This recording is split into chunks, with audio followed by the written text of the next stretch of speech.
Have you ever really thought about what it takes to protect an entire country from a threat you can't always see? Well, today we're doing just that.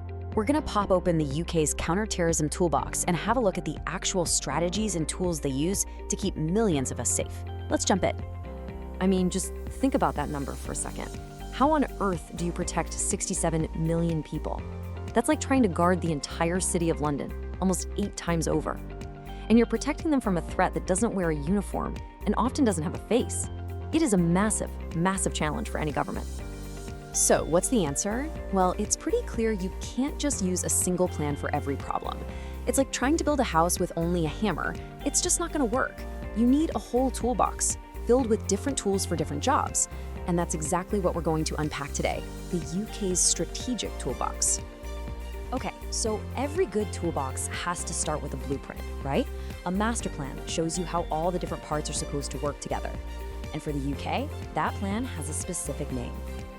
And that name is Contest. This is it, the big one. It's the UK's official counter-terrorism strategy. Think of it as the main blueprint for every single tool we're gonna look at. And its mission, really, is simple but huge: to reduce the threat from terrorism so that everyone can go about their lives freely and with confidence. Contest is built on 4 main pillars, which they call the 4 Ps. First, you've got Prevent, which is all about stopping people from getting involved in terrorism in the first place.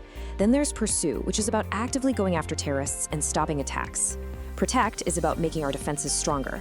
And finally, Prepare, which makes sure that if, God forbid, an attack does happen, we're ready to handle it and minimize the damage. Each P is a vital piece of the puzzle. Now, of course, it's one thing to have all these cool tools, but it's another thing to know how and when you're allowed to use them. You need a rule book, and that's where the law steps in. And a really, really key part of that rule book is the Counter-Terrorism and Security Act of 2015. This piece of legislation added some seriously powerful and, sometimes controversial tools to the UK's collection. So one of the biggest things to come out of it was something called the Prevent Duty. The easiest way to think about it is like a giant neighborhood watch, but for professionals.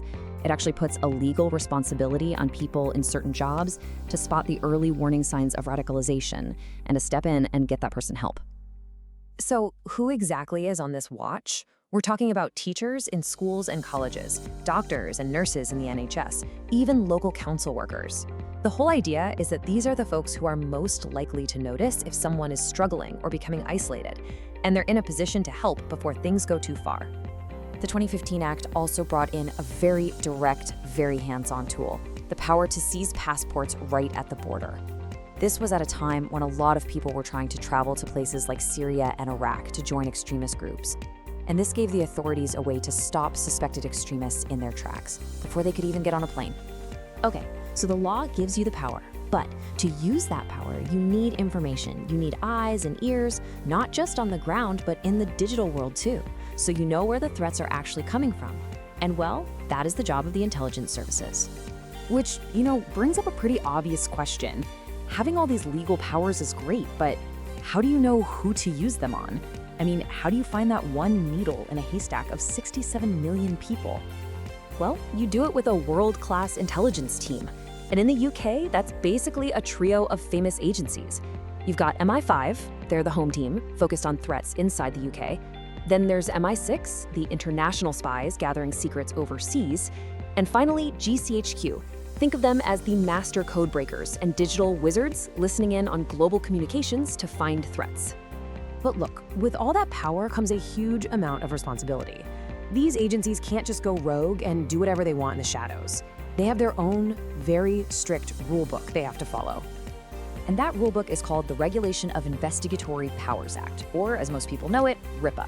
It was passed way back in 2000, and it's the law that sets out the very strict rules for when and how the government can carry out surveillance. It's basically the legal line in the sand that tries to find that tricky balance between keeping us safe and protecting our right to privacy.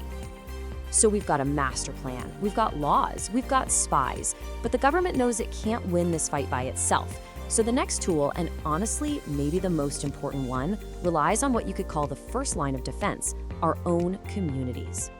And this brings up a really tough question. You can arrest a person, you can stop a plot, but how do you fight a dangerous idea? How do you tackle an extremist ideology? You can't exactly put an idea in handcuffs, can you? The answer, really, is all about building strong, resilient communities. And this is a much more proactive, positive approach. It means things like outreach programs to connect with young people who might be at risk. It means education, offering positive stories and alternative narratives. And it means support, giving people that sense of purpose and belonging that extremist groups try so hard to twist and exploit. And that really gets to the absolute heart of it. When people feel like they belong, when they feel connected and have a purpose, these extremist ideas just have a much harder time finding a foothold. It's all about building a community that's just better and more appealing than the junk the terrorists are trying to sell. All right, finally, let's get to the most modern and probably the most complicated part of the whole toolbox, the digital battlefield. Because fighting extremism online, well, that requires a completely different set of tools. Yeah, the internet is a real double-edged sword in this fight. On one side, it's an amazing tool for spreading positive counter messages and for gathering intelligence. But on the other side, it's a global stage for radicalization, for recruitment, and for spreading endless propaganda. It's both friend and foe. So how does the UK respond online?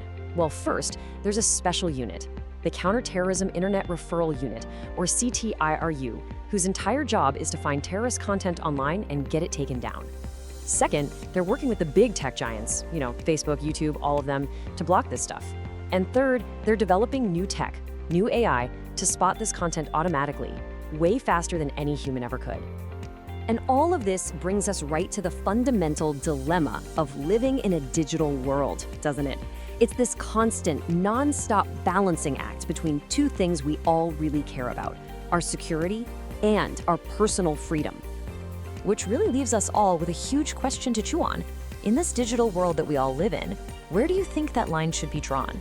How do we balance keeping everyone safe with keeping our freedoms intact and make sure all these tools in the toolbox are always used wisely? It's a question that affects every single one of us. Thanks for joining me today.